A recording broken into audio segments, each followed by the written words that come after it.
So guys, we're gonna walk this doggy. So yeah. But,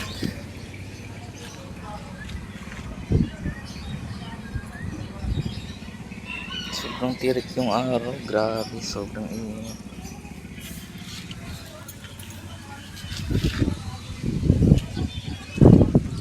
Yung intensity ng liwanag na na-detect na itong phone na to. Tama siya. Accurate. Sobrang liwanag. Tsaka, grabe. Mainit sa pakiramdam. Sobrang init.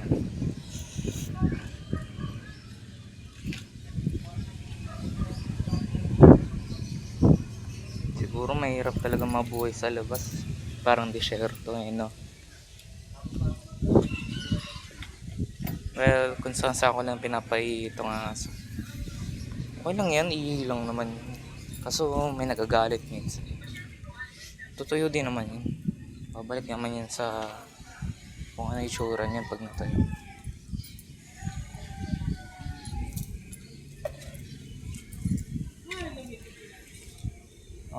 Guys. Ano nga to? Oh! Clyde! Clyde! Kailangan kasi uminit to guys lagi. Or magbanyo. Saan ka? Galing simbahan. Simbahan. Sige, ilakad ko lang to. So, yan guys, lakad natin ng Chihuahua. Tsaka lang hindi yan Chihuahua. Hindi ko alam lahi niyan. Sino nakakaalam ng lahi niyan guys? Pero ano dumating sa amin yan, yan. Binigay sa papa ko. Dalawa sila kaso namatay yung isa, nalason. So, yeah. Pero loyal talaga yung papa ko sa ason to. Like, guys, like, sobrang inaalagaan niya talaga. Like, parang ito na lang yung only one na binibigyan niya ng attention minsan.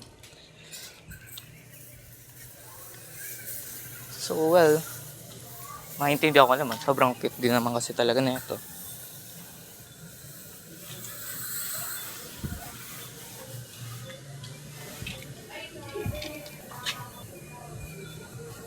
Ito, tingnan natin sa motor masyado. Lalo na rin mga tao. Pero ito kasi, napakakulit na ito guys. Sa motor talaga iilingan. Parang may, nakasanayan niya.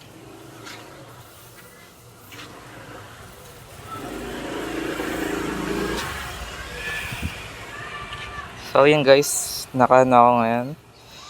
Dilaw na damit at short na maikli. Well, para maliwalas sa pakiramdam. Look. So yan. At a day. Sobrang init dito sa South Signal Taguig. Yung location zip niya 1633. South Signal Taguig. Dito lang sa zone. Well, dito lang naman ako paikot-ikot madalas. Hindi naman ako lumalagpas. Ang naabot ko lang Central. Hindi ako maabot sa North. Hindi ako maabot dun. South Signal lang at saka Cardones or EM Central. Doon umabot ako. Pero Bagong Bayan, mga malapit na location dito sa Taguig, dito sa zip code ko. Well, hindi na ako familiar sa location na yun. Pero guys, tinaray ko na yung location ipin ko sa map. So may kopya ako kung saan mga lugar na ba ako umaabot dito. So guys, dito street dali yan. Diyan ako bumibili madalas ng soft drinks. Kahit anong soft drinks lang. Pero minsan kasi hindi ako pinapayagan sa soft drinks. Pero maganda dun sa dali guys. Pag may kasama ako, pumupunta ako. Huwag ka na umihi dyan.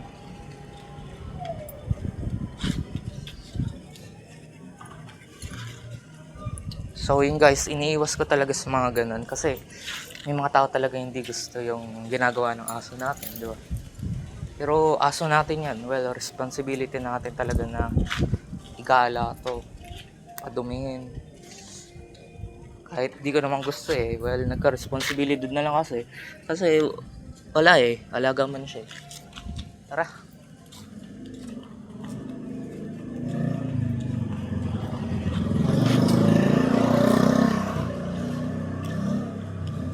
As now, wala naman akong problema. Wala akong, hindi ganun ka-critical yung mood ko ngayon.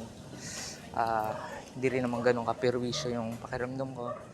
Like, nakaka-perwisyo, nakakabala tong aso. Hindi ko naman nararamdaman yung mga hate na yun. Komportable ako, pero may state pa rin na may dull emotion. Low friction lang siya. Pero, may state pa rin na naiinis, na may konting hate. Pero hindi siya sobrang taas yung intensity. Iniwasan ko yung high intensity na emotions. Kasi ayaw ko ma-overstimulate, sa totoo lang. At nakaka-high blood yung sobrang galit. So, ay sa kahit anong larangan emosyon, pag sobra-sobra yung emosyon mo, masisira yung pag-iisip mo. Yan ang baseline lang, mababang control lang. Para optimize lang yung senses natin. Hindi tayo mag-emotional overload. Pare, diba? Una ko nakikita kung bakit nagkaroon ako ng anger issue at emotional overload ay yung paggamit ng social media. Kasi babad ako sa internet, iba-ibang emosyon yung nararamdaman ko na bukod sa na-desensitize, masyadong stimulated yung pag-iisip ko. Yung nagkakaroon ng hormonal imbalance. So, yan. Posibleng truth yun, pero logic ko na yan. So, nasa sa inyo na kung papaniwalaan yun. So, ito yung street namin guys. Diyan kami sa Green Nugget.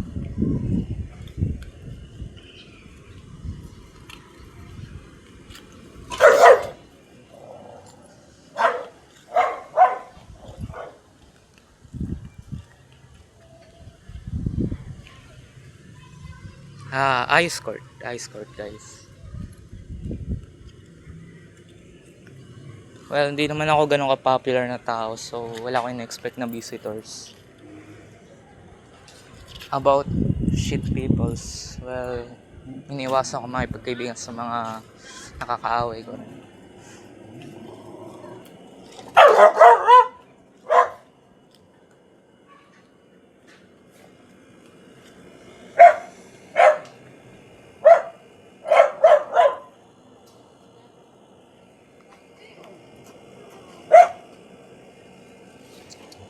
May na tayo, doggy. Hindi ka naman magbabaan eh.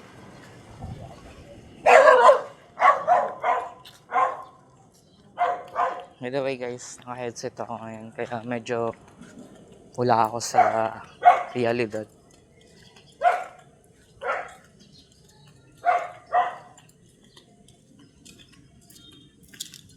So guys, pakita ko ba kung paano ako tayo inuwi? Well, dadaan ko dito sa gate. Yan na. Ganito lagi yung sitwasyon dun. Dito. Pasok siya. Well, this is my daily life. So, pasok ko siya dun sa bahay.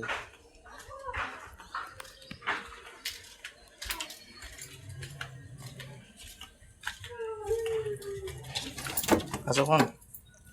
Actually, sobrang linis ng pinapakain dito sa aso na to. Hindi namin pinapakain na kung ano. Parang tao rin yung pag-aalaga dyan. Pero hindi talaga to pinapayagan sa loob. Kaya dito lang yan sa gilid. Mukhang madumi yung pagkain niya. Pero sobrang linis ng pinapakain dyan. So, yan. Balik na natin. Tatali ko lang siya dito, guys. As yan.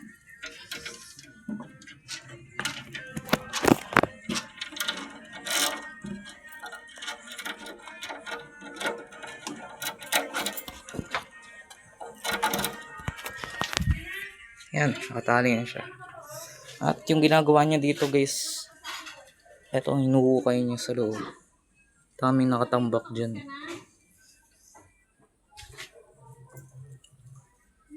Medyo maganda yung camera natin kasi turn on yung color grading at ibang app yung ginagamit ko. So maraming salamat sa panonood guys. Hanggang dito lang tong video.